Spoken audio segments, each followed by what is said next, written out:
They sang us into life. The holy people lived here in the beginning. They made the first, let me start over. The holy people lived here in the beginning. They built the first Havan, made the first weapons, sang the first songs, and made the first prayers. The next language, ceremonies, history, and beliefs began here. This is where we began. I bought an old at the flea market. My mother held it up to the afternoon sun to show its tight weave. You'll use it for a long time, she said. We looked at jewelry, exquisite rugs, pottery, fine velvet cloth. We lingered, musing over details. Nearby was what we craved, snow cones. The sticky sugar melted quickly. Then we saw the Avon lady and got serious.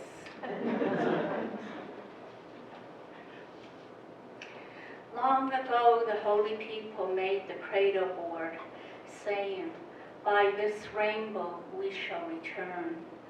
Lie upon your mother, the earth, the crossboard. Visitor is really intended to be transported into a different space, into a different ontological framework of experiencing the place. And those earth words are really powerful. If you just even read them by themselves, even outside of the context of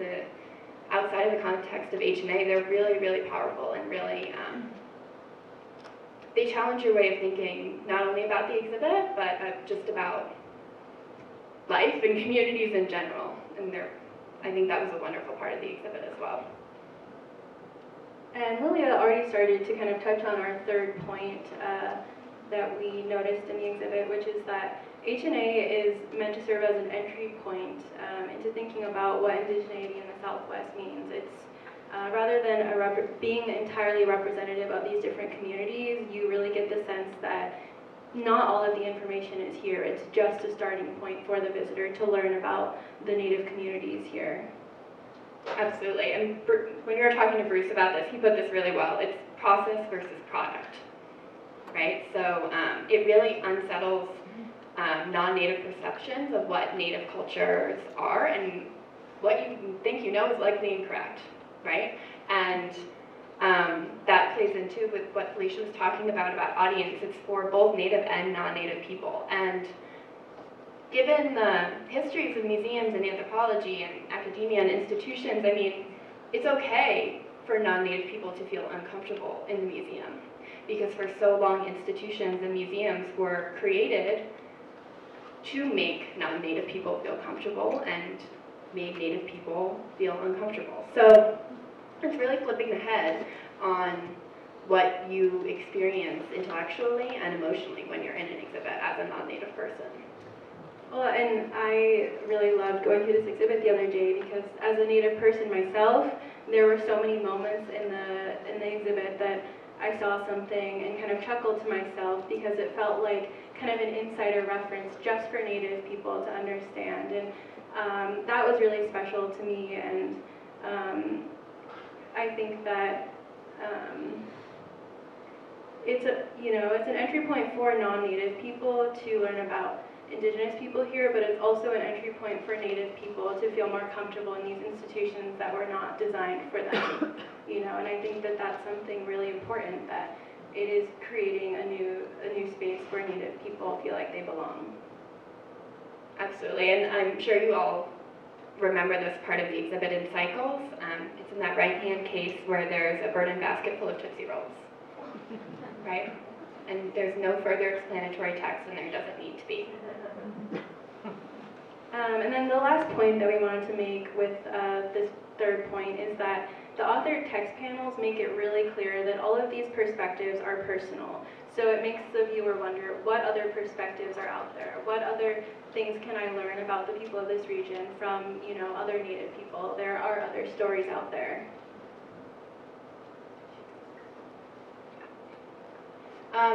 So we wanted to kind of end our conversation by talking about our individual approaches to doing this work, again, as young museum professionals in Santa Fe, who actually, we went to the same graduate program in New York and somehow both ended up here. So, that's right, and where else? So I am a non-native person. I'm trained as a museum anthropologist, and I'm currently a curatorial assistant on the renewal of Here Now and Always. I'm also curating our 2020 Native Treasures exhibit with Kathleen Wall, opening April 5th, and organize the Chongo Brothers exhibit, which is up right now. And in all of these roles, I see myself as a facilitator. So I aim to work against the histories that we open this panel with. The idea of the curator or the curatorial assistant as an authority needs to be broken down. So I don't really aim to be an expert on a particular type of material culture or community. I aim to be an expert on the structures in place within the academy and within the institution. It's not my place, and it never will be my place to study a community. So my goal is really to work from within the institution to lift and provide spaces for Indigenous voices. And so eventually, the goal is there will no longer need to be a curator, right? There should no longer be the need to have this sole authority in the museum space. And the privilege that I have as a non-native person needs to be mobilized in these ways to give space for narratives and voices that have been intentionally, historically marginalized. And this type of work can be done and is being done through projects like H&A, where close collaboration and partnership with communities is central to everything that we do. And it's not only H&A, I think MIAC does an incredible job of doing this, and I feel very lucky to be able to work here. So just my kind of concluding points. I never saw my community story told from our own perspective. I'm Shumash from Santa Ynez, California, and any kind of representation that I saw when I went on school field trips to museums, it didn't include a perspective that was familiar. And so I went to school and studied museums to learn how to infiltrate these institutions and work towards carving out a space for us. You know, right now I live away from my ancestral homeland and I work as a guest here in Pueblo territory, but I still strive to use my privilege as a museum professional to carve out a space for Indigenous people to tell their own stories. You know, as we've been discussing, H&A really successfully it carves out that space. It frames the narrative from a Native perspective and demonstrates the strength in a collective narrative versus a singular individual authority. And many exhibitions have tried to do that same thing, to prioritize and elevate collective Indigenous narratives versus a singular curatorial voice, including a project that I'm working on right now, more details to come. But I think, you know, that really shows the ongoing legacy of H&A, and I am so honored to have been invited to participate in this event, and I really look forward to seeing how the collective narrative continues to evolve in the next iteration of H&A.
There's so much to say about the exhibition, and certainly there's one person different than the others on the stage.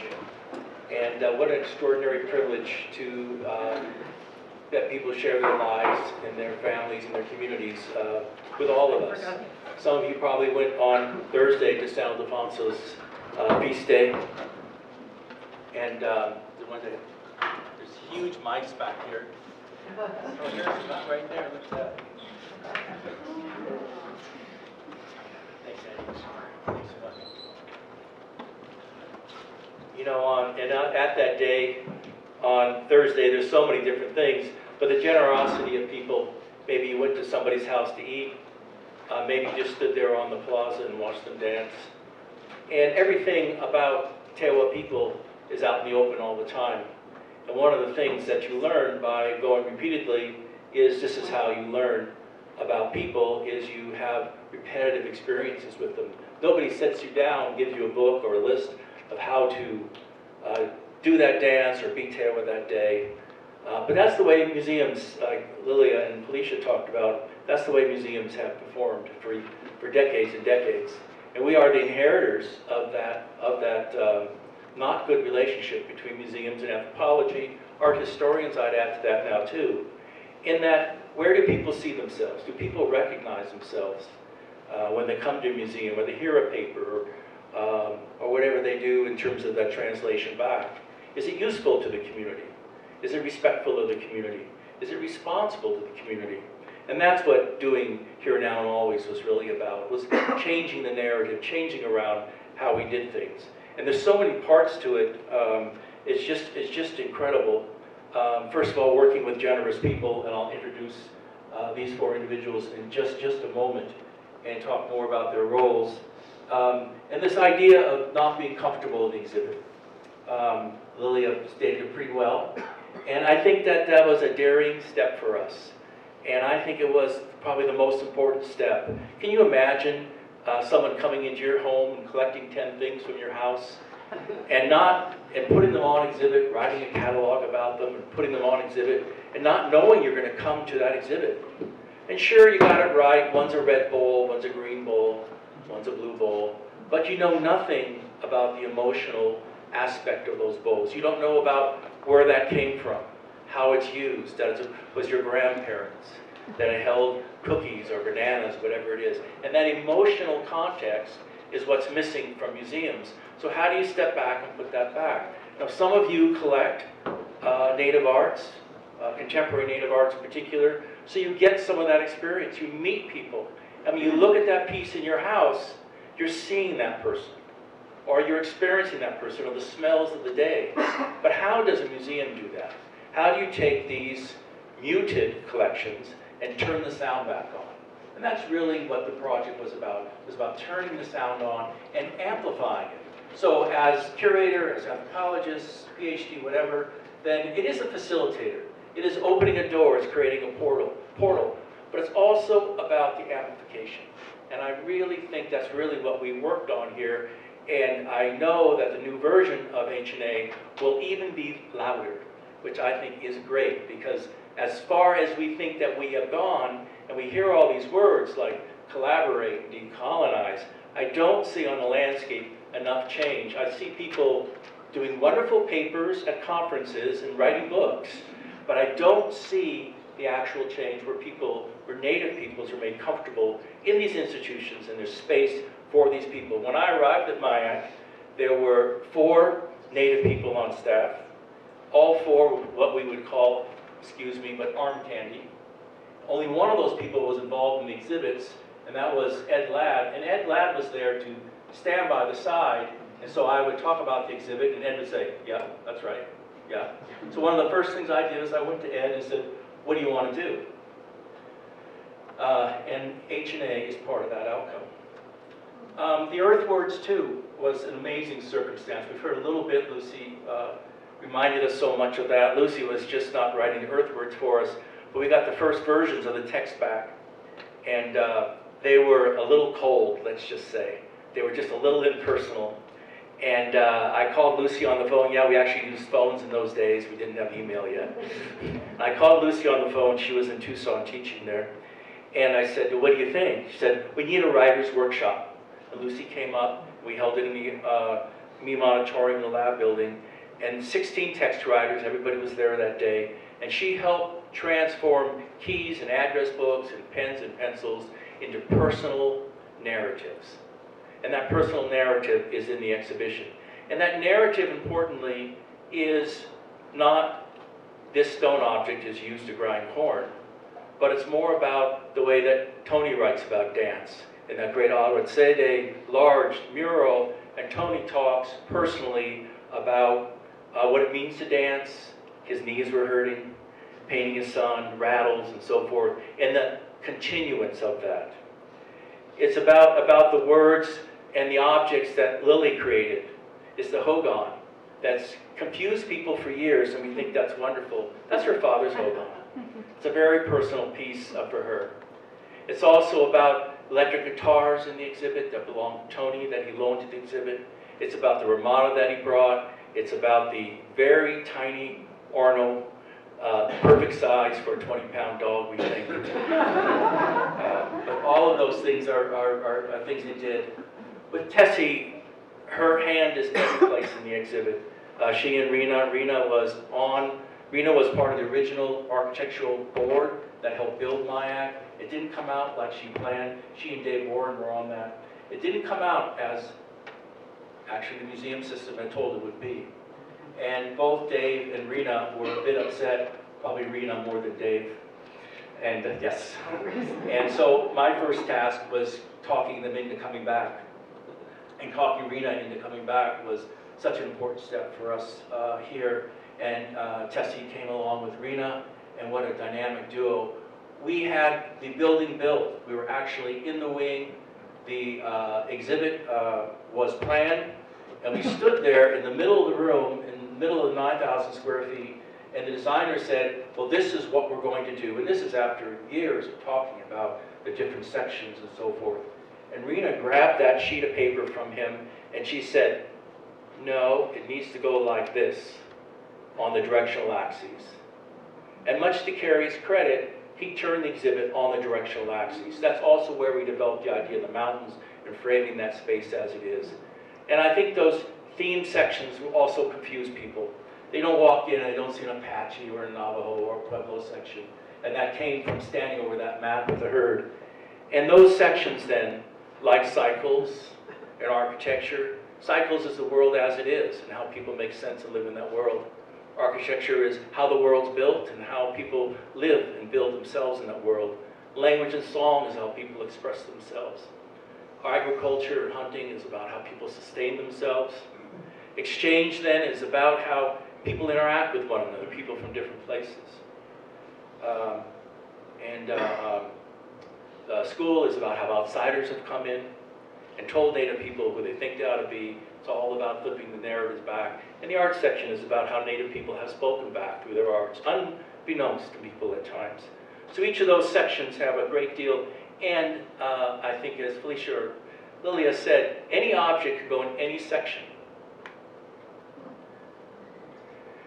I think I've said enough. It's been a great privilege to continue working with all these friends here, generous people. Tony Dormy is here on the end, and Tony was hired specifically. I again used the phone. It was a device we used quite a bit. It was attached to the desk. It had a cord into the wall at that time. And I called Tony up, and I didn't know him, and I asked him, would he help us be the editor? We felt that all these words would go on the walls and so forth. He had just edited the 8 Northern Guide that year, for the last couple of years previous to that. So Tony came in, he said, well, I have to come and see what's going on. He spent a little bit of time thinking about it, and we're grateful that he did that.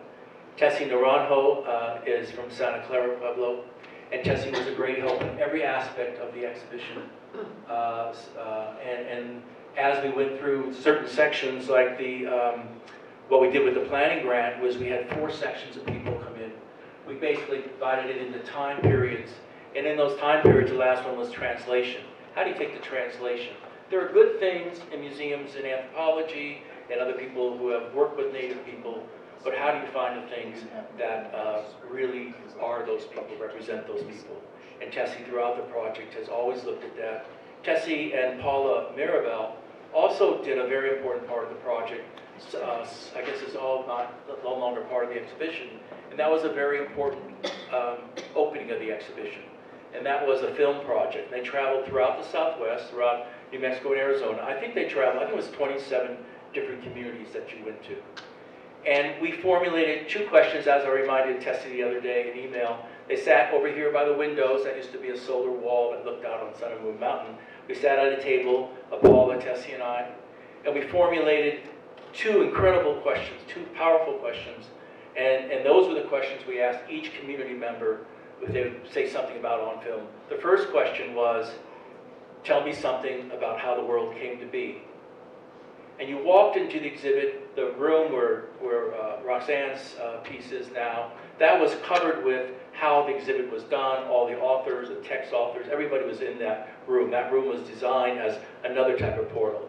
You then went up through a world being formed from the unformed, soft way into rain and thunder, knowing where that was. You came into this film room. Tell us something about the way the world came to be. And then Tessie and Paula asked the second question as you exited the exhibition, and that was, tell us something about how the world continues. Those are just an incredibly important project. Lily came on to the project, Lily Lane, from Navajo Nation, and we put this very large NEH grant in, and we were very happy they gave it to us. We had over $1 million in NEH money for the project. And they gave us the money on one condition. Would you please stand and be recognized? I know you don't want to, but.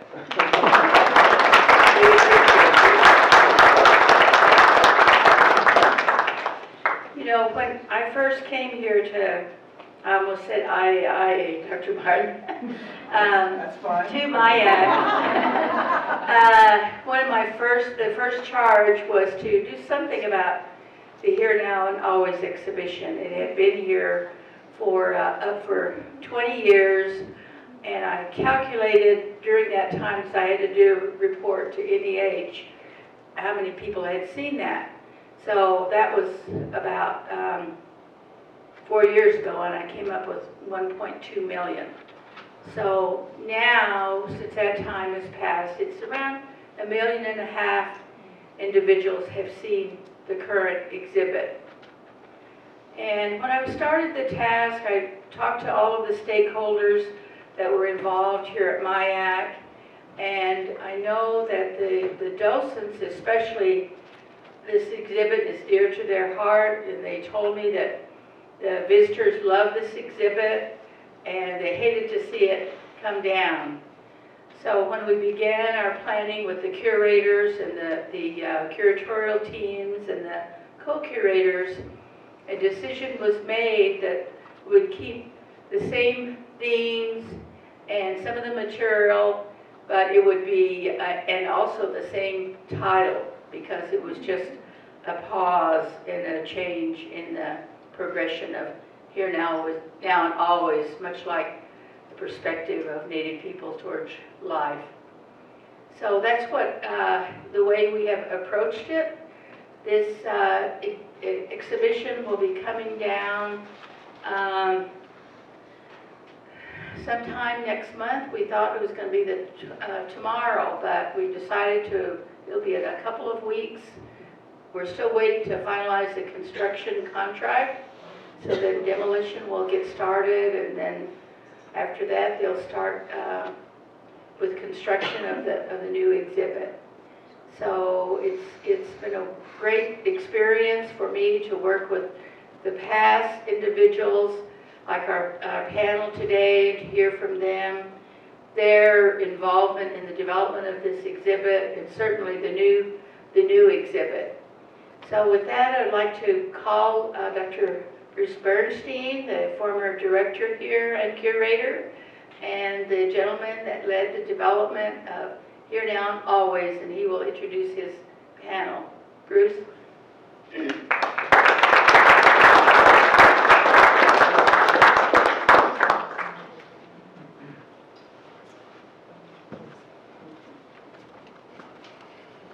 Well, thank you everyone for coming today. Really appreciate it. And what a great occasion to be celebrating the end of one exhibit and the continuation of it. I'm really happy that the museum has finally seen the way to tear this thing apart and build something better. So I'm very much appreciative of that. You know, there's so many different things I want to say about H&A, but we're going to have a panel to do some of that. But some of you know that while I was here, we opened the exhibit in August 1997. And on Tuesday night, my family and myself slept in Amarillo on the way to Washington, D.C., where I took a position with the National Museum of the American Indian. So I was telling Tony this the other week that I never really had the experience of the day-to-day of H&A. But this last year or so, with Della and the other staff here, I've really begun to live more of the day-to-day of the exhibition. And certainly thinking about today, I've done that again. 30 years ago, we came to this building. It had just been built. I was working at the Wheelwright Museum. And the building was to be a home for the collections and for Native people.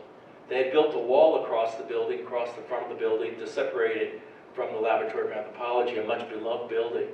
And they had built the building out of a brown slump stone that wasn't particularly attractive, in my opinion, not particularly attractive, and very separate again from what existed on the hill. And they built a 30,000 square foot building with 5,000 square feet for exhibitions. And they had no plans for the exhibitions. And the only plan, or the predecessor did leave a planning grant.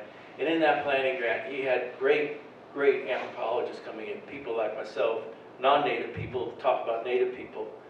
And we actually got on an airplane and we visited a very renowned exhibition up in Vancouver, Victoria rather, and we saw what involvement of Native people might look like. And we also talked to the designer up there, Jean-Jacques André, and he said the chocolate wall has to come down. So that was his direction to us. And we began then to talk about what we do different. And I have in my notes, we had a meeting then of the staff, and I brought up the fact that maybe we'd work with Native people and a few anthropologists, other non-Native people sprinkled in. And the room, it was in the lab conference room, and the room just felt totally silent. People weren't pleased with that idea. But everybody has it on their resume now, which I'm very pleased about. So the building, it wasn't just a project of building an exhibition, but it was a transformation for the museum, including the building. And a lot of H&A was created in this room with the docents. We had a wonderful group of docents who some of them stood up, and Jane and Beasley in particular were in those first groups. And we talked about what a museum is, and what a museum had been, and what a museum could be. And that group of people, along with the different participants in docent training, we talked about a very straightforward thing, how basically a group of non-Native people could be interested in Native people and talk about Native people. And that was sort of a beginning place. The other beginning place was with Rena Swensel, Ted Hahola, Ed Ladd, and myself. We traveled around and looked at exhibits just to see what was out there. We went to a much beloved exhibition in a very close by city. Maybe it was Phoenix, maybe it wasn't. And when we went into the exhibit, and they had a piece of the exhibit they really loved, and they loved this floor mat.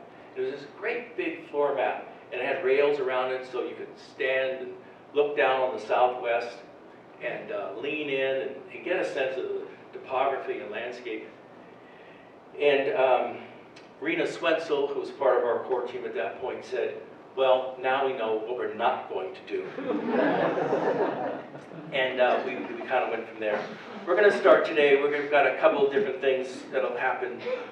You'll hear more about H&A from all the people that are here today. But we're going to start with two individuals who are not part of that team of developing H&A, younger museum professionals. And with these two women, we were going to hear a little bit about the enduring qualities of H&A and maybe some of the things that could have been done differently from their perspective. So I'd like to introduce Lilia McEnany, who's an assistant curator here, and just about everything that goes on here, she's got her finger in. If you came to the Council Museum of Anthropology Museums, thank you again, Lilia, for organizing all that. And then also Felicia Garcia. Felicia is now the Curator of Education at the School for Advanced Research, Indian Arts Research Center. Congratulations on your new position. And come on up, both of you. And they're going to talk just a little bit about an exhibition that was done long ago and their perspectives on that exhibition now. You guys need water? Oh, we have some down here. Thank you. This Felicia's here on the left, and Lilia's on the other side. They do have microphones on the table. There they go.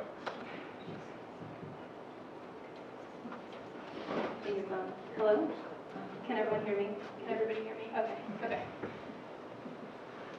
So like Bruce said, I'm Lilia McEnany. I'm a curatorial assistant here at MIAC, and we thought it would be, well, Tony actually had the idea that it would be great for Felicia and I to kind of begin today by talking about our perspectives and our, as young museum professionals, our perspectives looking at H&A when we were brought up and educated in this way of collaborative museum anthropology. So before we begin, we thought it would be useful to talk a little bit about the histories of museums and anthropology and why H&A matters within these larger contexts. So museums are fundamentally part of a larger ongoing American colonial project. Rooted in European ideas of otherness, this American project was one that deemed Native people as quote-unquote extinct, primitive, and other. And this logic really saw the demise of Native people as regrettable, but inevitable within the context of quote-unquote manifest destiny in the United States. So museums, libraries, and archives perpetuate this idea of a vanishing Indian, one who's trapped in the past and trapped in display cases. So these power relations inscribed within institutional walls protrude outwards into society. They really matter. And exhibition panel text, object captions, murals, installations, dioramas, display cases, all of it, all work as meaning-making machines that govern the living and contemporary understandings of indigeneity and indigenous communities. And these processes are linked very strongly with federal policies of genocide and work specifically to encase the Indian, And fetishizing indigeneity, museums, they're environments that are really active. They form ideas, and it's often through these exhibitions that Indigenous people are known, and it's only through these exhibitions that Indigenous people are known. So the power of the colonizer as enacted through the museum is internal, it's inscribed, and it's enacted through the work of the museum. So why does this matter? Another way to put it is that museums museify people, if you really think about what a museum and what an institution means. So there was a wonderful anthropologist at the University of British Columbia who really pioneered, or not pioneered, but brought this way of thinking into the foreground, Michael Ames, and he has, I think he's a wonderful writer, and he described this as, I'm going to quote from him, museums are cannibalistic in appropriating other people's material for their own study or interpretation. And they confine these representations to glass boxes, display cases. There's a glass box for everyone. So given these histories, we kind of wanted to give that background before we talked about how H&A was different. And just to add on to what Lilia was saying, I think the kind of colonial roots of museums are really evident looking at older exhibitions and the first museums in this country, but it's important to emphasize that this is really ongoing. Lilia and I both went to graduate school in New York City, and during my studies there in 2016, I went on a class visit to a very prominent and well-known natural history museum. And my classmates and I, we sat in the hall that depicted Northwest Coast indigenous folks. And as we sat there, I saw a mother and her children going through the exhibit, and one of the kids asked, you know, who are these people? What is this exhibition all about?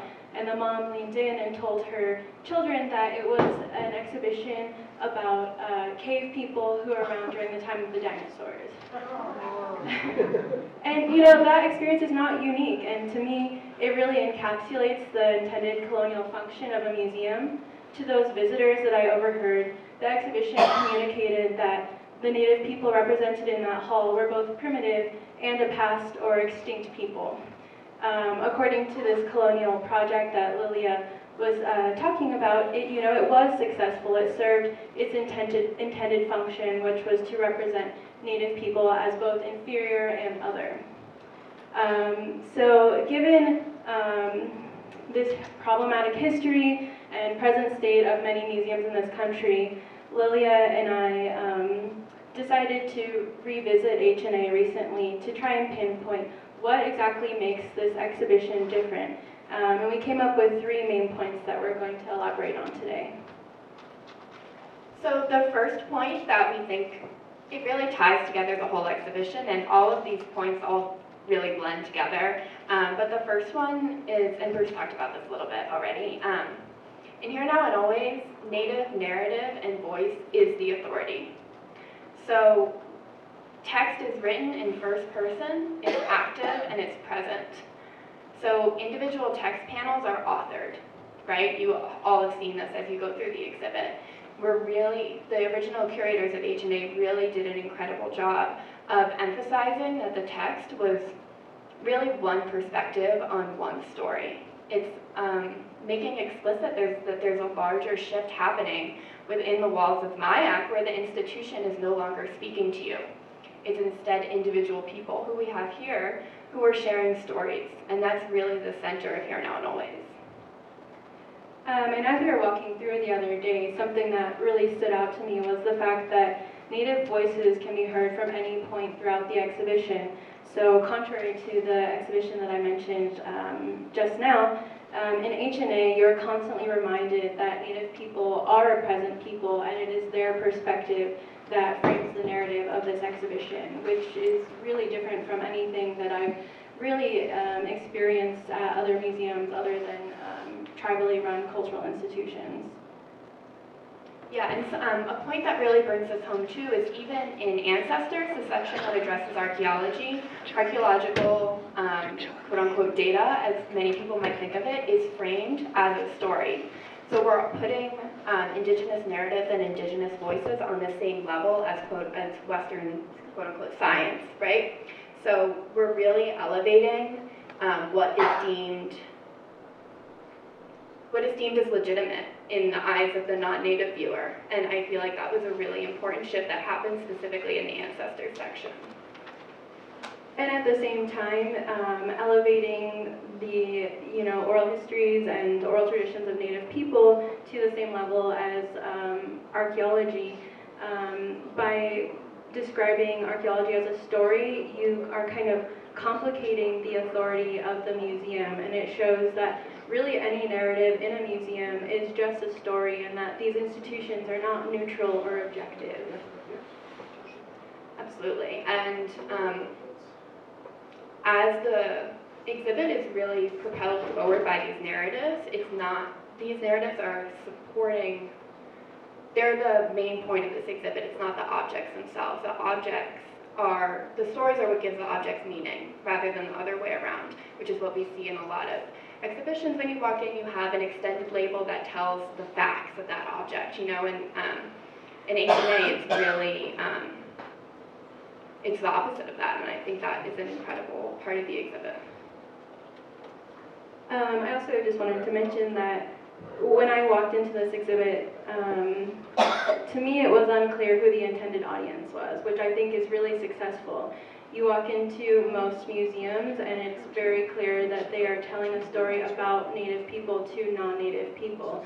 But HNA, it really is intended for both non-Native and Native people, and that's evident with that first panel before Ancestors, where it gives the message in Tewa and Dene. Native people are a really important constituency for this exhibition, and that was something I'd never seen before, and we'll touch on that a little bit more with the next point. But that was just something that was really meaningful to me when we walked through the other day. And then for our second point, that really ties well into the first point, is that Here Now and Always is organized around Native principles and Native thought. So it's not chronologically organized. Most museums organize things in a linear chronological order, and I think sometimes we forget that the linear way of looking at time is a Western construct, and many indigenous communities think about time as cyclical. And so the way that this exhibit is organized is really contrary to the chronological organizations that most museums rely on. And in the same vein too, the exhibit is not grouped by community. So in a lot of museums, like that museum in New York, you have a case for each community, right? You have a case for each community with the best example of each type of object from that community. And Here Now and Always is so drastically different from that approach. You almost don't even make the connection that those two exhibits are similar, because they have the same intention, I guess, from the curators, but it's a completely different way of approaching what a museum is and how the museum can serve as an entry point towards thinking about indigeneity. Right, and I mean, just elaborating a little bit on the cyclical organization, there's no clear path that you take through the museum, and that kind of further complicates the idea of museum as authority. Most exhibitions you go into, there's a very clear path that you're supposed to take and clear order in which you're supposed to look at the information, but in Here Now and Always, it's really cyclical, and the visitor chooses what path they want to take. And so to me, that was, really groundbreaking that this exhibition is challenging the authority of the institution itself with the organization of the exhibit. And then the exhibit is further organized conceptually by these things called earthwords, right? Where the text and the objects and the narratives are framed. We, of course, would take it to the river. We would gut it, skin it, and we'll roast it right there in the coals. And that's what we would eat when we're out on the hills. We never took lunch with us. And I guess I could go on with those stories, but I think what the point I'm trying to get across here is that coming to that day when we saw all those kaya in there, just triggered a lot of thoughts in my mind about the times that I was growing up and the things that I pass on to my children now. They're both grown, they've gone away, they're with their children, but when you read the things that I wrote in there, that's what I'm drawing on. I'm going back, not to the present, but to way back, hundreds of years. And that's what touched me when I started this project. Thank you.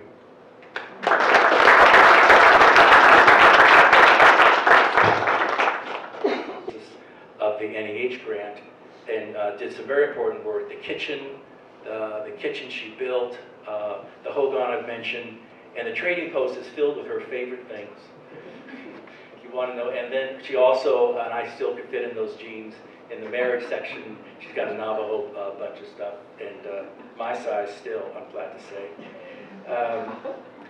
So Lily was a very important part. And then Tony Chavarria, who many of you know is the curator of ethnology here.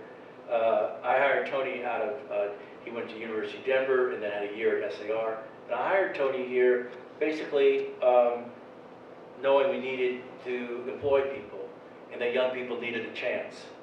And that, and just to come on in and help us out. And Tony started as an assistant curator. He's been here. He is a large part of what people think about when they think about MIAC, as they should think about Tony and the great work he's done here. And Tony was assigned to do some of the vignettes as well. The Ramada is his. He's got some great stories about the problems getting the Ramada up here and the great inventive way he got it from the Phoenix area here as well. He also helped a great deal with all the other sections, his voices in the exhibit again and again. And he's really been the stalwart, the person who helped create the exhibit and is still very much here. So I've said enough for a moment. And then so Tony, Tessie, Lily, Tony. So Tony 1, Tony 2.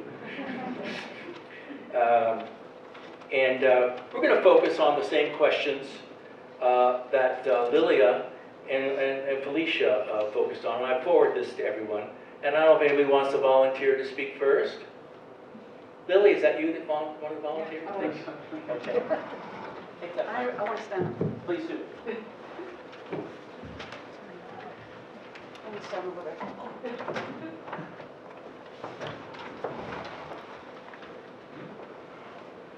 Good. Yeah. Thank you, Bruce. Yeah, my name is Lily Lane. I think my name is probably famous in this building. 20 years. So I think about myself, and I think I'm somewhat of a rebel, a good rebel. So I'd like to tell you a story. When I was in high school, I went to a private school back east. And I always had a mentor. I always had someone that was like looking out for me. And I really appreciated that. I had this gentleman who was my counselor. And so there was about 15 of us, 15 Native students in this it's a preparatory school. It's a lot of rich people go there. So I went there, and one day my counselor, his name is John, tells me, "Oh, do you think?" I don't know why he went to me. I was younger, but he said, "Oh, do you think that the Native students would like to go to a cabin that the school owns in the Berkshires, and perhaps we can cook some hot dogs, build a fire, and then I said, "That sounds like a great idea, John. Let's do it." So he said, "The school has camping equipment. I'll get all of that. I'll borrow all that stuff, and I'll get some food, and we'll pile into my that wagon." Or he had a Volkswagen wagon. So the day came. We all got our stuff. The guys packed the stuff, and we drove. I don't know. We just drove, and then we got to this hill. And he said, "Okay, we're here," and there's nothing. It's just a hill. And he said, everybody grabbed backpacks and camping equipment, and we went up this hill. He said, "It's not going to be that hard." So it's just a hill, but we made it to the cabin, and then he said, "I'm going to make assignments because I'm going to be in the middle. The boys will sleep on this side, and the girls will sleep on this side." So we got our beds, and then he told the guys to build a fire. And they built a fire, and we started cooking the hot dogs. And he plays the banjo. So he started playing the banjo, and it was nice. Everybody's just giggling, nobody's really saying anything about his music. And then finally he stopped. He says, "What does everybody think? Do you guys like this?" Because he wasn't getting a lot of feedback. And I said, "John," I said, "we live like this." I said, "No water, no electricity, and way out there in the rural areas." And all the guys, they started laughing. And so I always said the way it is. I went to a government boarding school, but and I was taught. Throughout my high school or school, I was taught not to think for myself. I did the mathematical tables. I learned grammar, and I read these books, and it's English. And so finally, when I was about in college, I went to a class at the University of Arizona. And this guy, he gave me he was a professor. It was a class it's called Perspectives. And I read a lot of things. And he told me, that this particular book is written from this perspective. And so it was just a class with maybe 10 or 12 books. And so he said, you have to learn, you have to read it, you have to learn where it's coming from. And then you have to figure out for yourself what you think about this. And so I feel that old man gave me license gave me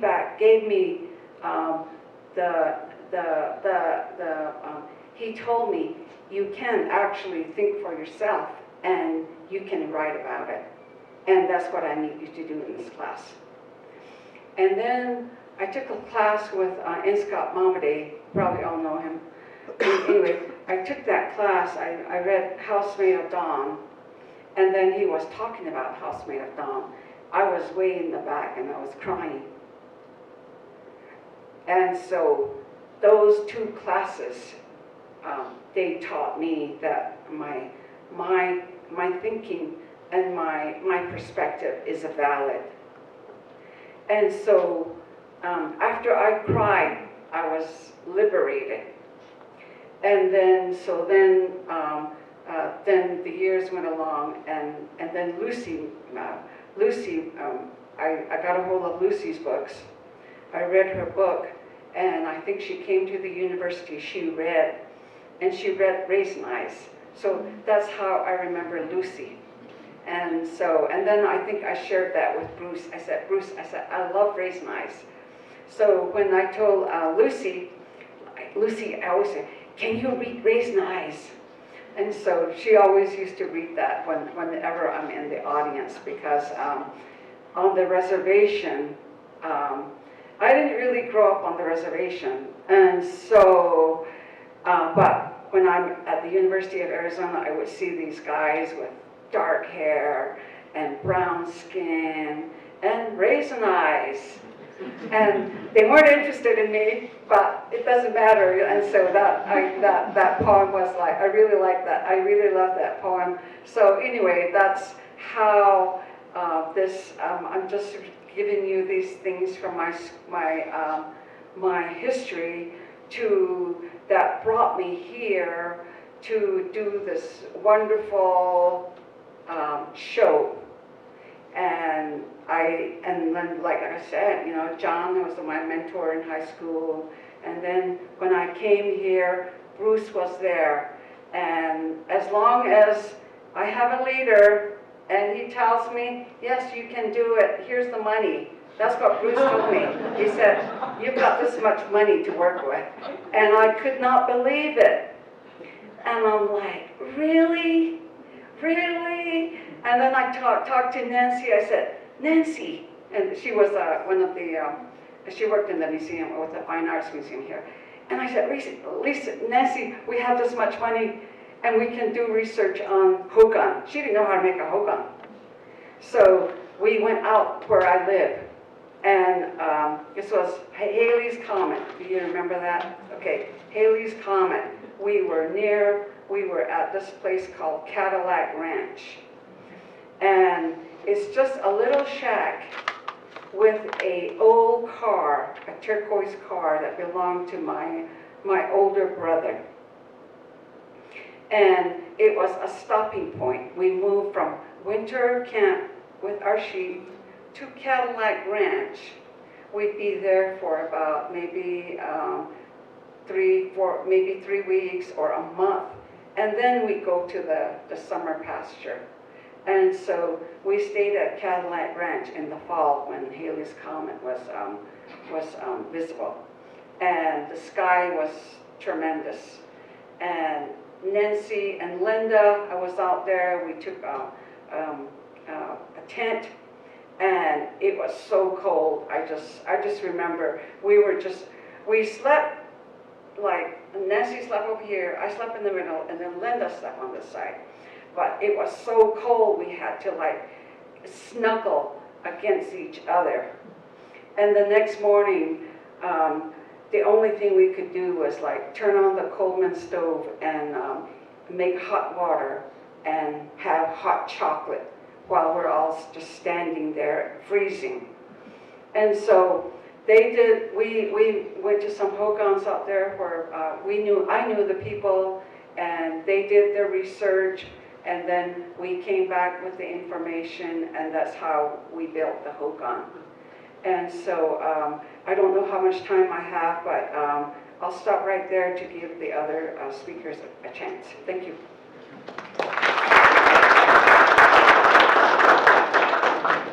we went up to Hamus on November 12th, and the idea was for that trade booth, and we wanted to get some materials for that.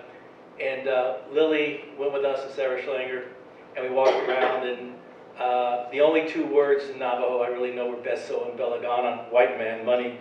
And we go to every booth, and she would tell the person, this white guy's got a lot of money, he wants to buy something from you.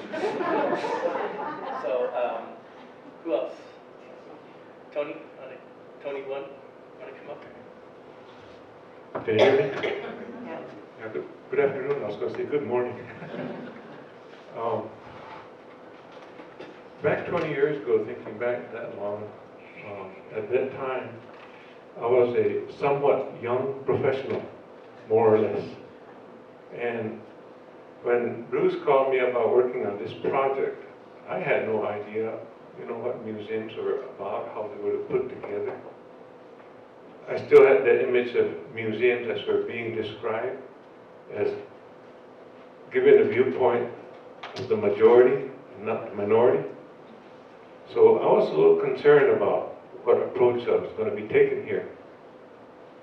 I remember when we first came, we had our first meeting and all the writers were here, and they said they're going to take us to go see the objects, the artifacts. So we went down, and I saw all these quote-unquote objects, artifacts. And I thought to myself, these are not objects, they're not artifacts. We have a word in Tewa to describe them. We call them kaye. That means that they have a spiritual essence to them, a power that exists there. It's not just something static sitting there. And for a native person to come into the area or the contact with one of these kaye, they can feel it. They feel the power. It takes them back in time also. And looking at what was there, I could picture the ancestors, my great-great-great-grandfather, great-great-great-grandmother, whoever created these objects. I could sense them. I could feel them.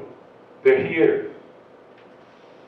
So today even, when I hear the word artifact, in my mind, I automatically substitute the word kai, because that's what they really are.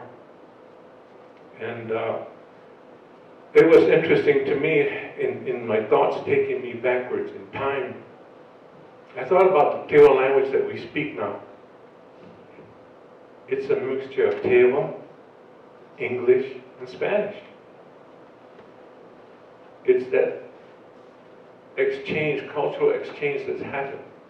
And I wonder sometimes, what if one of my ancestors came and I met him right there, or her right there, and we started talking in Tewa? Would they even understand me? Would they know what I was saying? Probably not. We'd probably have a heck of a time communicating with each other. So when I went home after that first day, I started thinking also about the time I was growing up in Tasuki. Back when I was about maybe 5 years old, 6 years old. I remember seeing my grandmother washing wheat in the ditch. You don't see that ever around Pueblos anymore. I remember grandfather doing his farm work, and he had 2 big plow horses. There were no tractors around then. I remember Grandma making fry bread at the fireplace, and she would spread the dough on her knee, and we would say, well, that's what gave it good flavor. So I started connecting what I saw there, and one of my life experiences were very early on. Some of the other things that I thought about and things that my son would ask me about would be things like, well, what was hunting like back then? Because we all like to hunt. And I would tell him how we didn't have guns, not even a BB gun. We made our own weapons, our own hunting tools. And a favorite technique with some friends of mine, we would get a knife, we would go up in the hills, And we would cut a long, about 6-foot long juniper branch with a fork at the end. So we go looking up and down the arroyos, and you find a hole. It looks promising. So you stick that long stick into that hole, and you twist it. Twist it enough to where the fur of the rabbit gets entangled in that fork, and we will pull it out like that. And you could feel it. It's like pulling a fish out. You can feel that vibration coming out. So that was one of our hunting tools. We also made slingshots, but we prized the rubber. You remember inner tubes? Some of you remember they were red, the real rubber, not the synthetic stuff. And that's what we used to look for in the dump. Somebody would throw a red rubber tube out there. Oh, we were happy because that's what we would cut up into our slingshot pieces, because it would stretch and stretch and stretch, not like synthetic stuff that just stretches a little bit. And that we make, and then we went hunting. We spent a lot of time hunting, not only for food, but for ceremonial purposes. So there were certain birds that we really prized because our grandfathers, fathers, uncles, whoever needed them. And we were very proud when we brought home those birds that were needed. We also ate a lot of robins. I know people here, robins. What? Who eats robins? Well, we did. So we did we spent a lot of time hunting. We spent a lot of time along the river. We made our own toys, we made our own tools. We made bows and arrows out of willow. We made, they were pretty deadly actually, but we spent a lot of time making bows and arrows out of willow. We used them until they would break because it's willow, so we'd go make another one. So that's how we spent our summers, up and down the river. There was a little bit of water back then before the drought. But when we would get thirsty, there was this one spot that we knew of that I think the Bureau of Indian Affairs had put in a concrete I don't know what to call it, a little dam or something. And water would collect inside of that. So there was like an opening there. And somebody had put an old rusty tin can with a piece of wire on it. So we would go over there, dip that into the water, and we would drink water from that old rusty. I say thank you for my dad. Thank you that my dad's really old. And then that's my sacred place. And then I learned about sacredness of the landscape. And then I see the beautiful rugs that Navajo women weave. And they're weaving the landscape. And so that's how I'm learning. I haven't learned everything, but I'm still learning. As old as I am still learning. Thank you.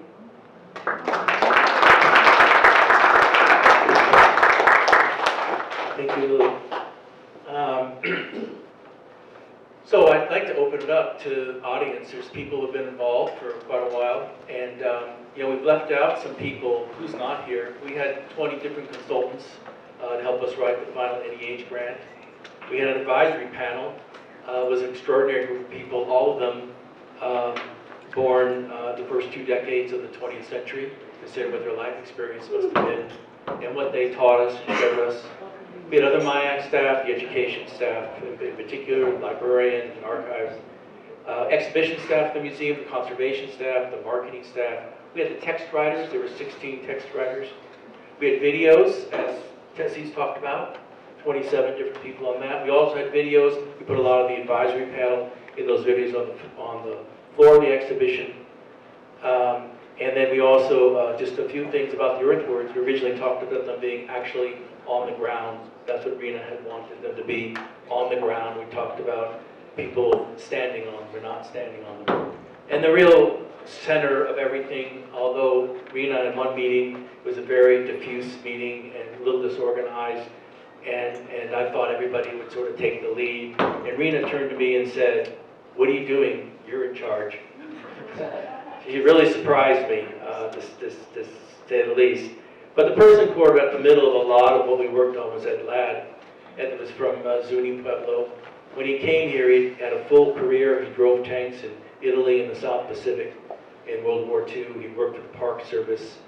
His family was where anthropologists came and stayed in the Pueblo Zuni. He was just an extraordinary individual. I didn't get to go to those lunches because every lunch I had was raising money to do the project. So Lily had money to go buy the Hogan, and Tony had Zippy's paintings and all the rest of that stuff. But I'm not bitter about that, don't worry. But Ed, I remember the meeting that people always ask about is how'd you come up with the name? Ed had this idea for the name. He actually started the exhibition in 1988. And so when we say 20 years, it's really 30 years or 31 years, 32 years. And we started the exhibition. Ed had this idea of here, now, and always. And we spent 3 hours talking about here, now, and always.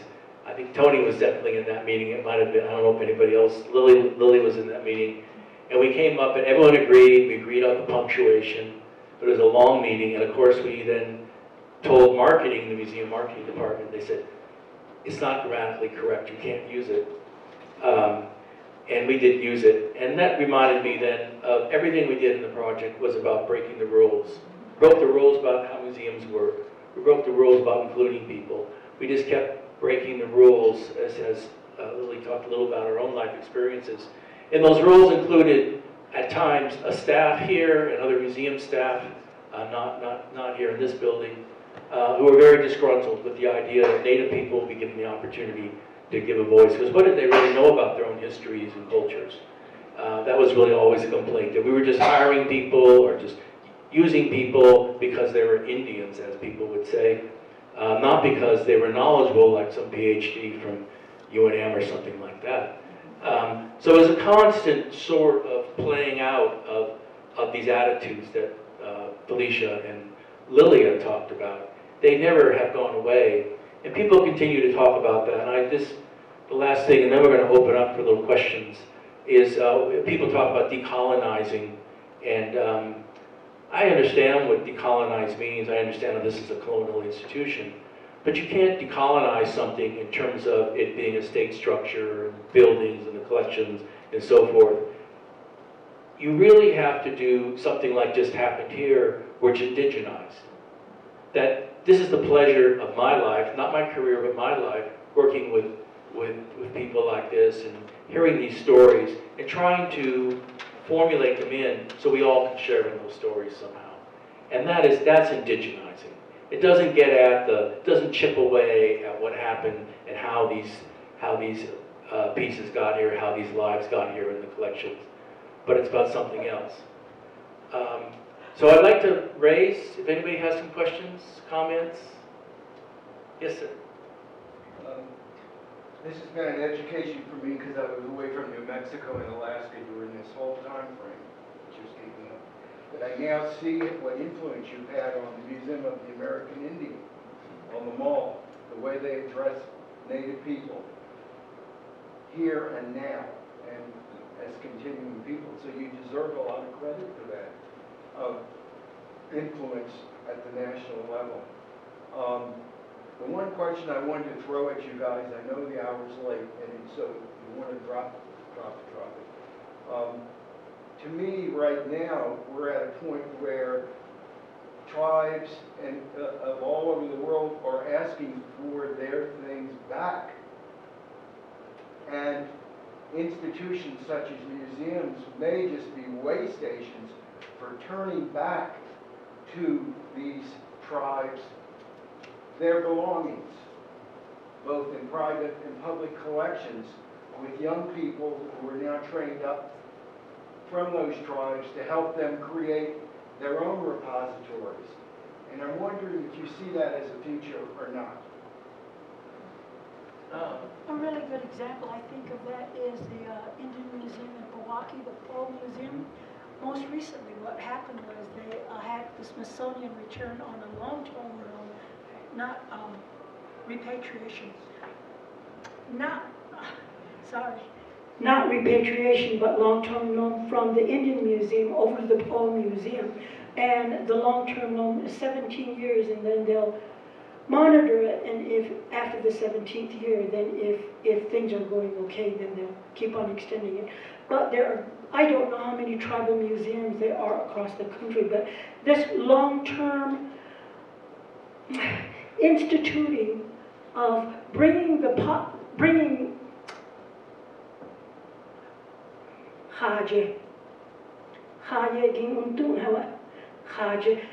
we have a slightly different dialect. But if you bring the Haje back home, then we public people can go visit them, because as Tony Dorney said, they are alive and they need to be greeted occasionally, and we feel happy that we can have the opportunity to always go and visit them. So that's my response to those items that are shelved in faraway places. There's another aspect to this. From my experience as a tribal councilman at Tesuque Pueblo, in my Pueblo, we are selected for office. We don't run for office. We run away from office, but we still get selected. In the times that I've been there, we've had letters about items that need to be repatriated or should be or might be considered for repatriation. But there's a problem in that if something is taken out and it's not handled the right way, it in fact is considered to have lost all its power. So there's times when we have refused to accept certain, at this point I will call artifacts, because they no longer have been handled in a proper way. So we've experienced that at Tesuque, and probably other pueblos have also experienced the same thing. I'll add to that by saying that I was on the repatriation committee for a few years, and I remember visiting, I think it was the University of Illinois Museum wanted to return some items that they had in their museum. So I happened to know the anthropologist who was a part of that museum, and he asked me to ask an elder woman from my pueblo about the return of these particular items that belong to Santa Clara, and the elderly woman says, no, we don't need them, because it was a matter of the objects having, well, you say that they've lost their power, but in this example, it was about their power returning into the community and maybe hurting the people. This was her version of the response to the interest of the University of Illinois bringing the items back home. So you've got different kinds of experiences and responses from community to community.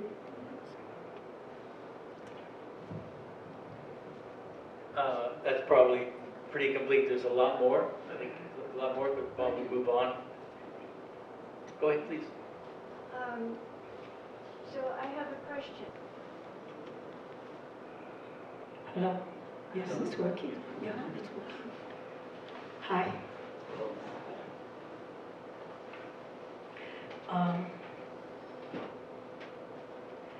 I remember that time back, you all have been using the time period as 20 years ago, that time 20 years ago when I became a part of the exhibit planning.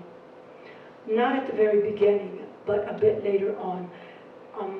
My sister, Rena Swensel, who I adored and who is no longer with us, I would watch her when I visited her at her house, talking about what she had experienced coming from the planning meetings, and if Bruce hadn't really said so, I think he was diplomatic in saying, but Rena could be feisty, and when she wanted to make a point, she made her point. Well, she would come home and I would listen to her about what was talked about and what was discussed, and she would get into arguments with people who were a part of the meeting.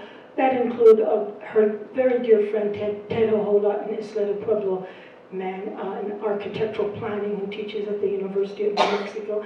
And frankly, I would be envious at what she was participating in, never knowing that I would eventually become a part of this collecting of information in shaping the Here Now and Always exhibit. Bruce did call me. Bruce did invite me to be the interviewer, and I became the interviewer for the exhibit. I don't know how other interviewers that were a part of the exhibit, but I became one of them. I traveled, as Bruce said, to at least 27 different communities in a few states, including Colorado and New Mexico, and met so many people. Some of the individuals I knew already, some I didn't know. I'll give you a couple of examples that stay clear in my memory, and they involve two men from Arizona.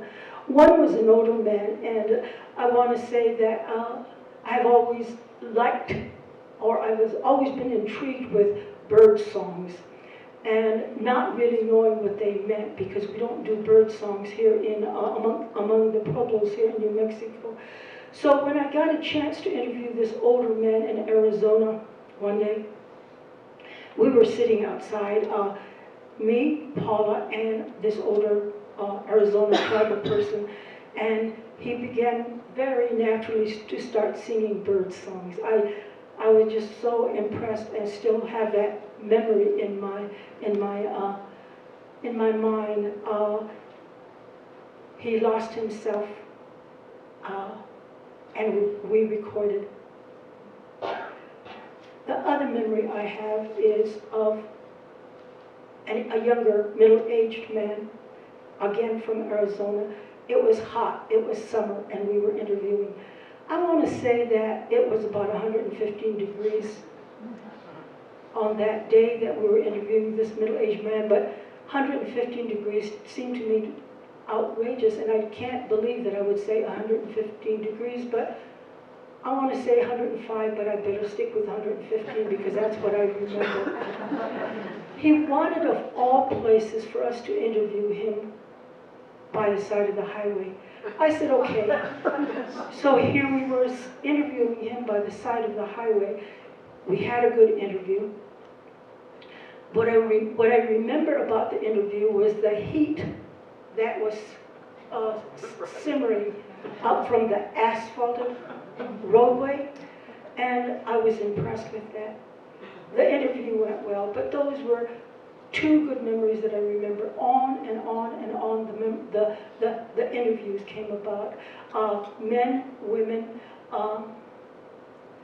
all very, very good interviews. The other involvement and participation in preparing for the exhibit was the book that I became a part of. The book being called Here, Now, and Always. I don't know if it's being sold or if it's out of print, but for me, it's a stunning book. It's a storytelling book. It's a storytelling book of all of these different tribal individuals who wanted to share. And Lilia, you talked about narrative. These were the stories that were told to me during the interviews, the stories that were being recounted through the Here, Now, and Always book were seen as fact. They are fact to us. And so I loved hearing these stories because it is about them sharing what they knew. Just as that older man who was singing the bird songs, and that was recorded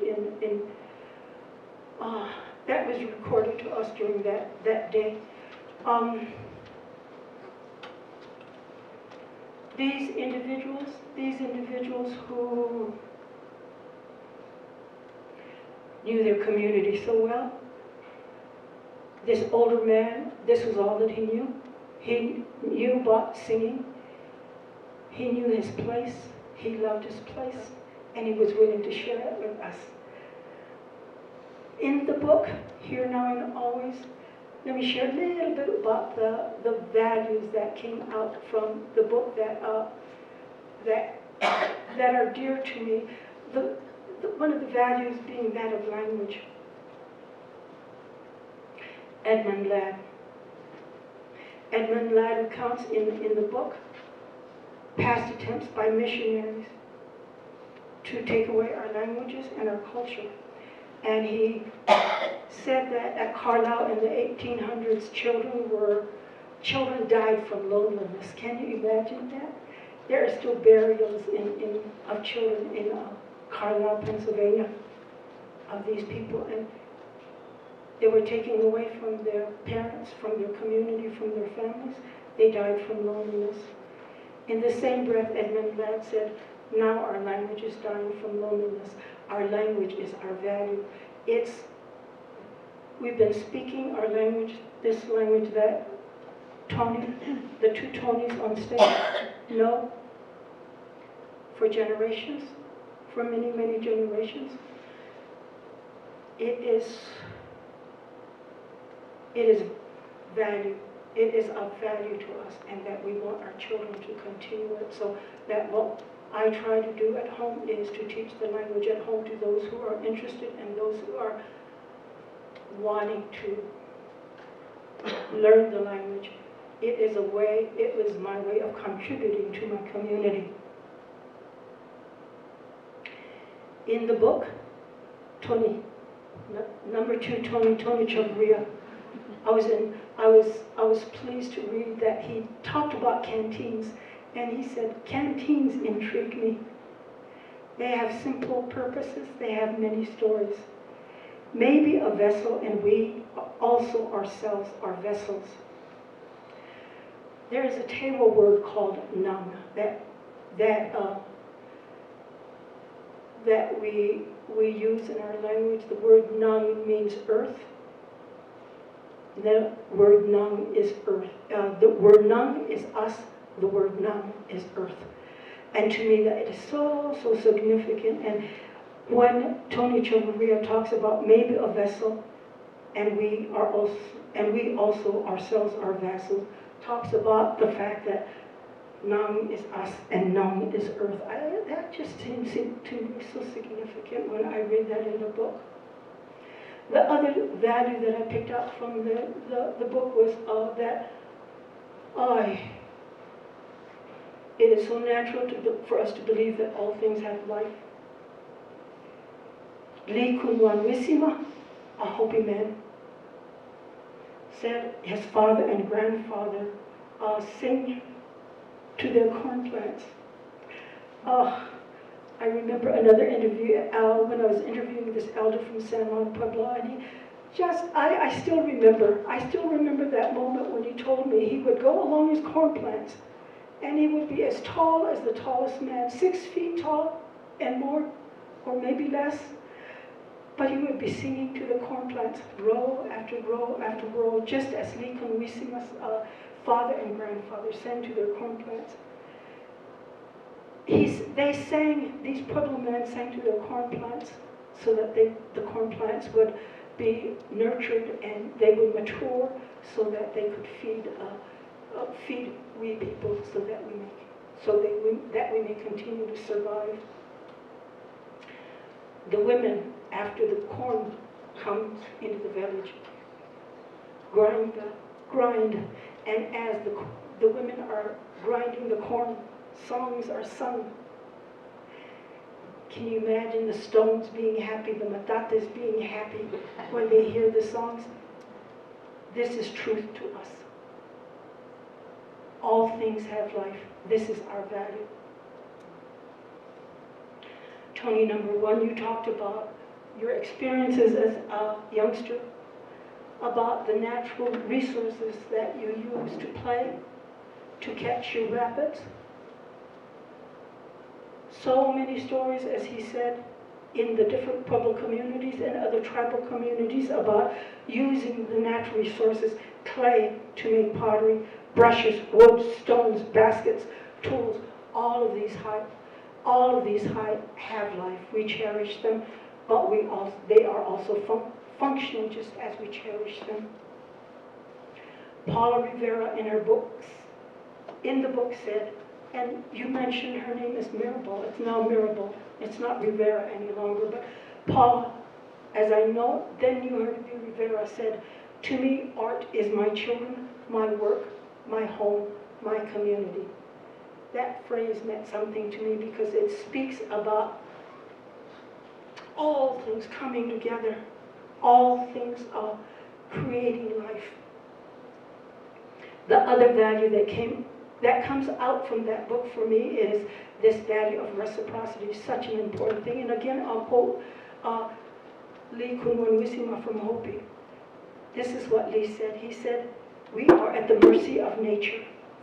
Treat Earth with respect, humility, cooperatively, and it will in turn provide for you. The last value that I will talk about is the value of family. And again, Paul is saying that it's in the home. The kitchen is where the kitchen is the center of the extended family, and it is so true because used to be, and I remember my mother being the potter that she was with, and my great-grandmother, always making pottery at the kitchen table. There was no studio. There was just the kitchen table to make the pottery. So the kitchen has become the center place, and I have a little, actually, to tell you the truth, I'm so proud to say that I live in my great-grandmother's house. Not only that, but my great-great-grandmother's house, and before that, my great-great-grandmother's house. It's a very small adobe house, 600 feet, and it's in the center of the pueblo, and that home nurtures me. Paula's home, Paula's grandmother's home at Taos Pueblo also nurtured. In every of the Pueblo community's homes in that recent time past, the kitchen was the center of the home.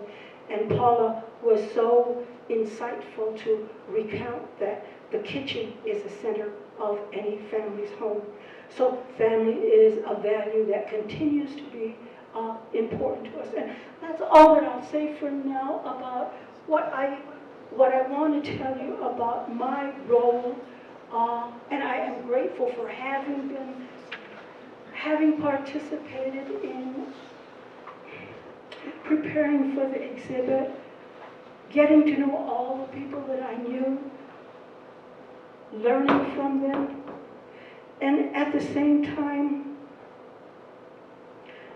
reminding myself of who I am as a Tewa person and how I need to continue to respect the values of the generations before in my effort to continue the language and in my efforts to value reciprocation, to value family, to value sharing, caring, and this very important thing to me to be industrious, to continue always working with your hands to make something that is creative and what is called art now. And at the same time, it being functional. Tony?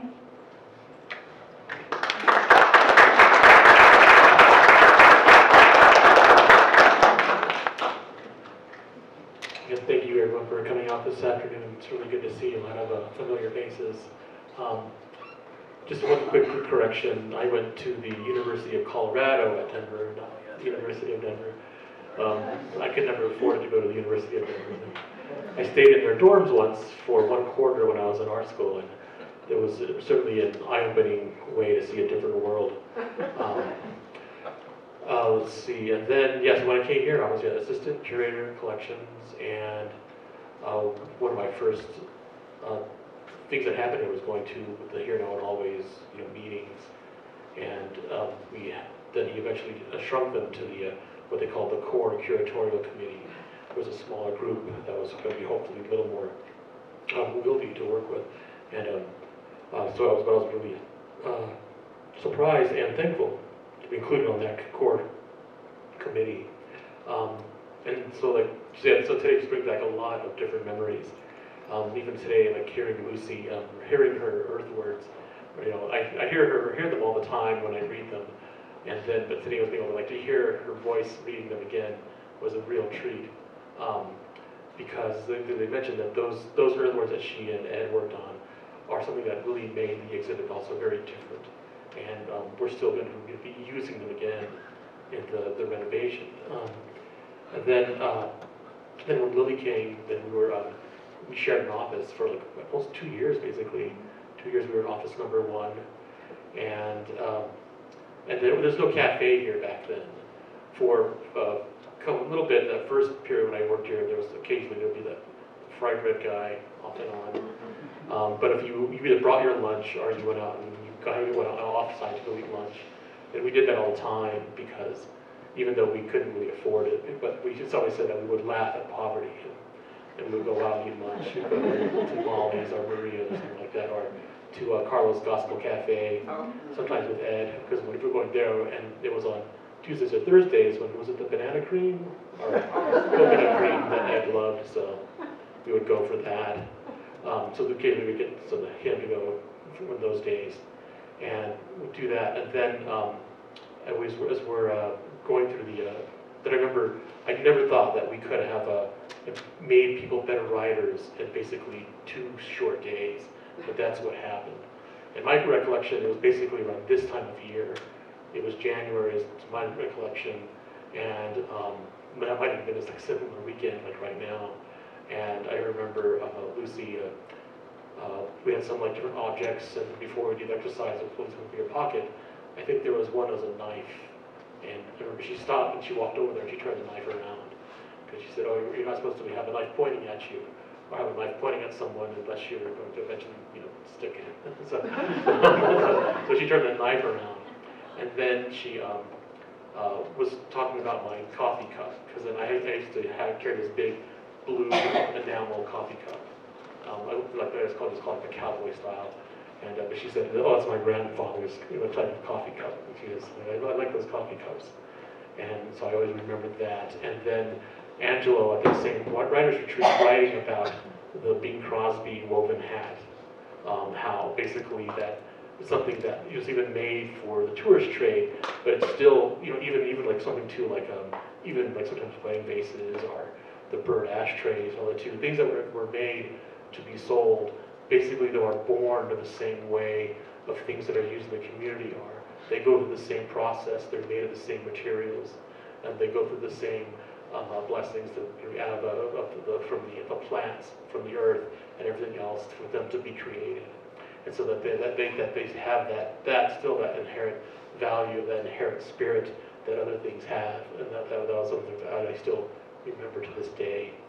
And then later on, Lily's working on the Hogan, so she's going out to all these different flea markets. Back when the flea market was a flea market, and so she was getting all this kitschy stuff, and but again, like people are saying, this is like really kitsch, it was bad, but no, that's the stuff that people always had in their homes.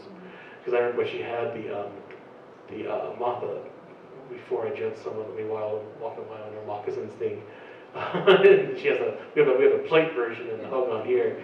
It's on a ceramic plate, and I said plastic wood, thing that was on the wall, and then you hung keys on it. And so I said, because these are things that people have in their houses, like the cowboy Indian curtains that are in the Hogan, everything else, and then she was going out to different places, and she found this velvet shirt. So I'm going to use this velvet shirt too. And it turns out that it was made by Joyce Begay Foss, who had also just recently been hired as well. So there's always like synchronicity happening. And then she got this mirror. So I got this mirror for the Hogan as a perfect size to go on the wall. And she's taking the backing off so she could replace it because it was kind of beat up. And then the backing, there's like this writing on it. And it turns out it was a canvas board that was the backing of the mirror. And then we took it out, and then it was a painting. There was a painting on it. And it turns out it was made by this one American artist, Zippy the Chimp.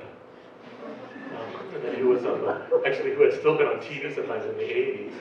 It might have been a difference of at least the relation, because then he wore these striped sweaters when he would roller skate on David Letterman. And because they had a Zippy cam, they had a camera attached above him, he would like skate around. And then, but it was made by Zippy the Chimp, and we did some research and found out that that yeah, he had painted in the 50s and the 60s, and even the title of the piece that Lily found is called "Kites in the Wind," and so Lily kept it. She said, "This is going to be my retirement." Whatever she said.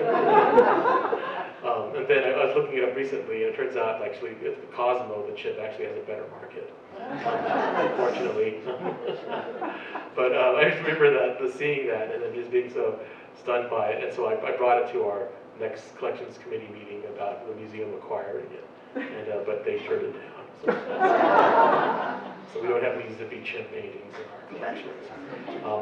But that was something that again that I remembered, and will hopefully remember as long as I can remember.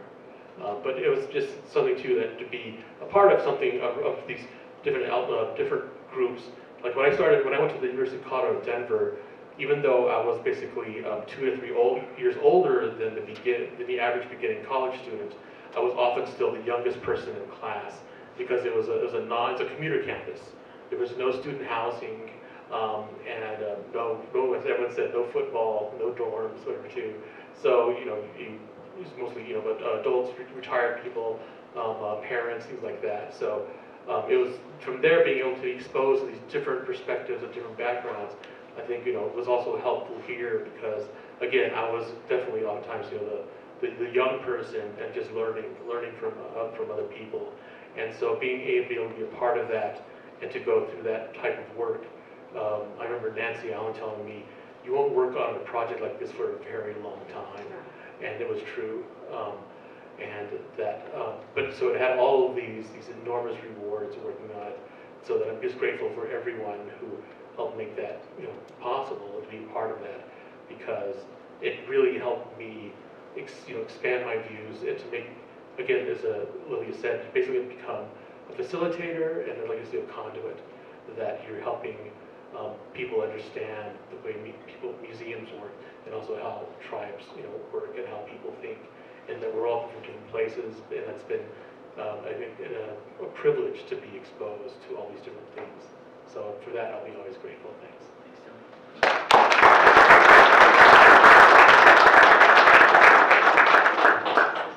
So we have a little bit more time, and I'm just first want to ask any of the panelists if they have anything else to say. Well, Yeah. Lily does. Okay, yeah, I'll go then.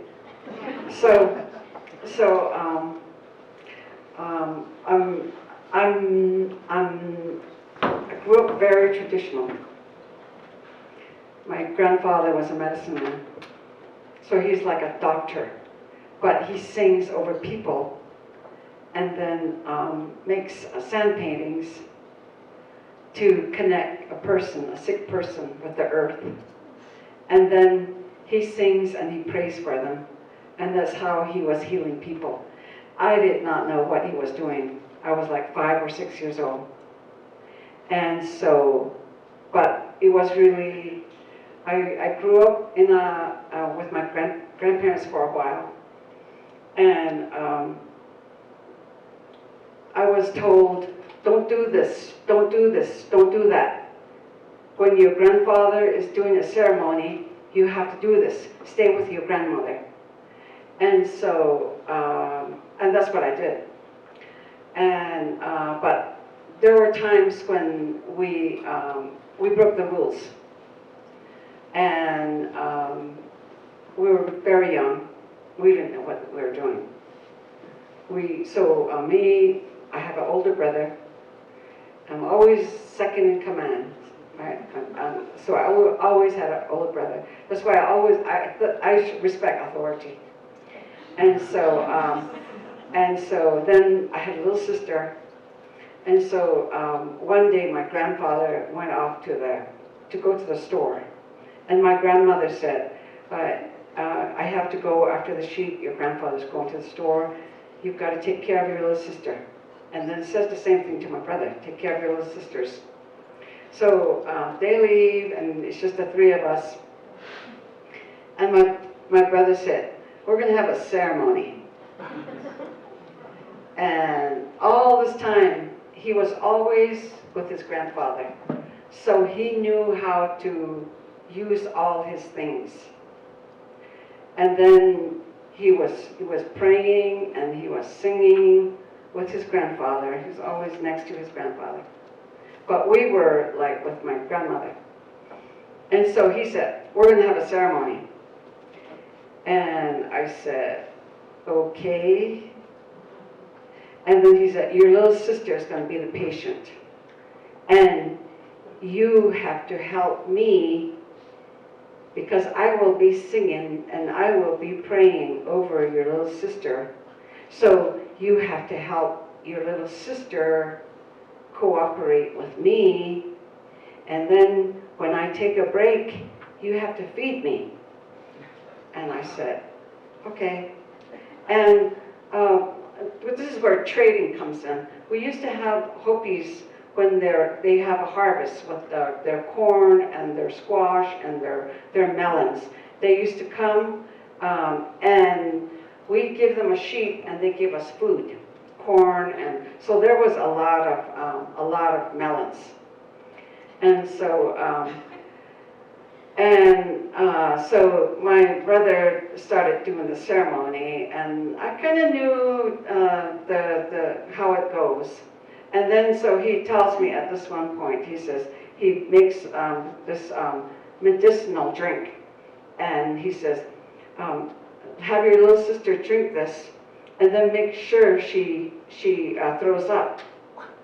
And so I said, okay, all right. So I give her, we had this medicine drink, and I took some of the twigs off.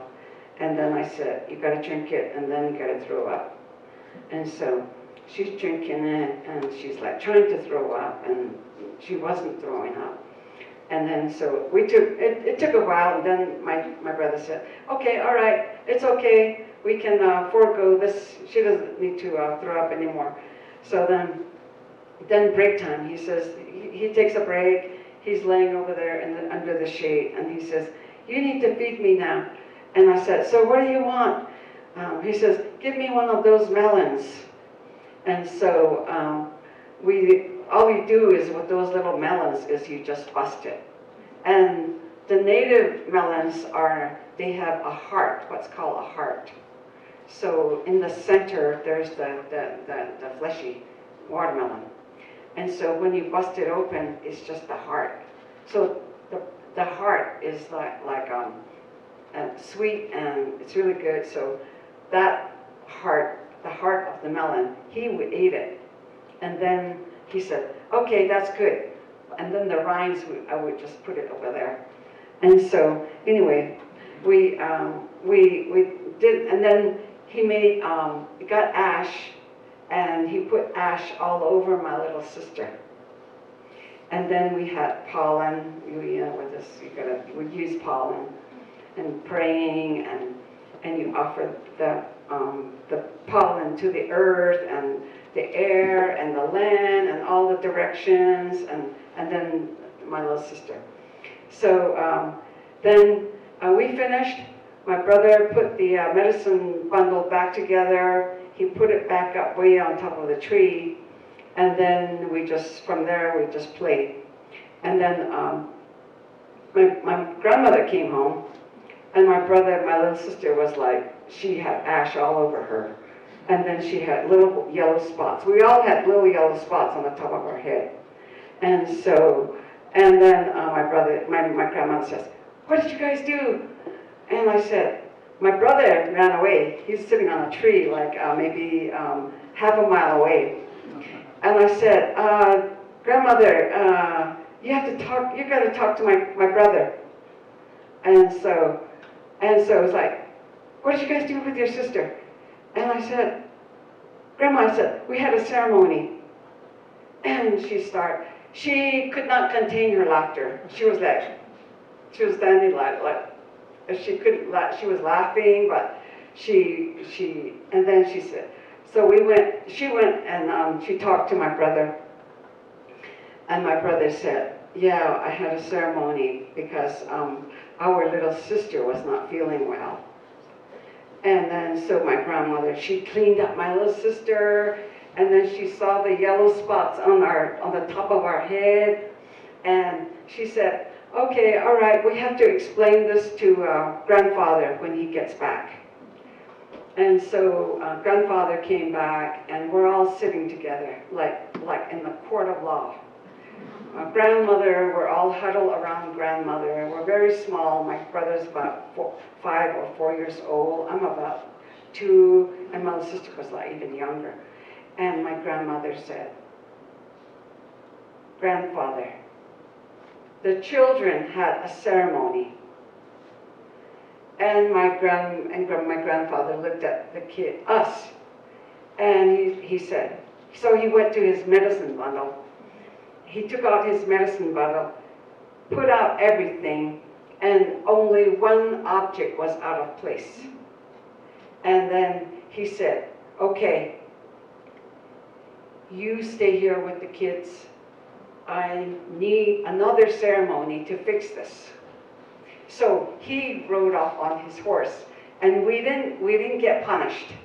We were fine. And my parents used to come in like every 2 weeks, or when my dad gets paid, my dad will come with my mom. And so my mother comes with my dad, my little brothers and sisters. And then my grandmother said, my daughter, your children had a ceremony. And they sang over, my little sister's name was Tzitchifit, which means dark hair. Your grandchildren had a ceremony. And so that's how, just being very close to our grandparents, my brother was actually learning the ceremony. My brother did not become a medicine person. He probably would have if we did not go off to boarding school, government boarding school. But I went off to government boarding school, but it took me a long time to really understand the teachings of the Navajo people. My dad left us in 2016, and he was 102 years old. My mother is still with us. So when my dad was about 98 or 99, I started going home. Every time I had vacation time, I would drive back to the western. We lived near the Grand Canyon. So I would drive home and be with my dad, because I thought, this guy knows something. He's still around at this really late age. He's still mentally sound, and I've got to learn what he knows. And we had a lot of sheep, we had a lot of cattle, and we had horses, and we had chickens, everything. So I went home, and I would just like, what do I ask him? I said, Dad, why do people call the earth my mother? And then he says, well, you need to go herd sheep. You need to go follow the sheep, and you will learn what the earth means, why we call the earth our mother. And so I said, okay. So I went after the sheep, and I would leave my truck somewhere, and then just follow and just walk and look at the trees and the hills, and every once in a while I see bugs, and then I'd go home, bring the sheep back, and then my dad won't say anything. He didn't say, what did you learn today? And then I'm afraid to I didn't learn anything, Dad, And then one day I said, today, Dad, I'm going to take the sheep this way, because the canyons are over there. And then he said, okay, be careful. Don't get the sheep into the puddles where there are, this plant is called, in Navajo it's called Tatnetzahi, and something burr. They're really sharp, they're round. He said, don't get the sheep into that area, because when we shear sheep, we don't want those burrs on the wool. And so I said, okay, and I knew what he was talking about. So I kept them away from the birds, but I was like way up on top on one of the canyon. And then all of a sudden I'm standing there and the sheep are down below and there's a hawk that screeches and it just like flies down. And I'm like, what does that mean? And I'm like, I'm just teaching myself. And so then that day I went home and I said, Dad, I said, which trees do we use to make an offering to the earth? And then he said, you use the young trees. And then he said, yeah, you use the young trees that are the girls. The girl trees? He said, yeah, they got to be about this height. And then I said, how do you know boy versus girl? And then he said, that's another lesson. I said, okay, all right. So you mean I can go and when I herd sheep again, I can get some branches and then I can use that to offer it to the earth? And he said, yes. So I said, oh, cool, you know? And then I said, girl trees and boy trees. Wow. So then my mom came home. My mom was always traveling, well, my dad, it was just my dad and I. And then I said, Mom, Dad told me that there's girl trees and boy trees. He said, yeah. And I said, okay, how do you know which are the girl trees and the boy trees? And then so she told me, she said, you have to look at the branches and you have to look at some pollen, they give pollen. And then I said, so do we make the ash from the girl trees to put into the blue corn meal food? She said, yes. And I knew how to do that. So, and so it's like, kind of like just things that I'm learning. And this is recently. And I was like, I need to learn some things from my dad. And then he told me, he said, one day, I said, Dad, it was a Sunday, I said, I have to drive back home, I gotta go back to work. And he said, okay, be safe on the road.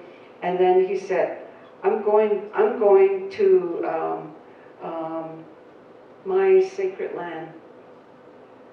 And he said that in Navajo.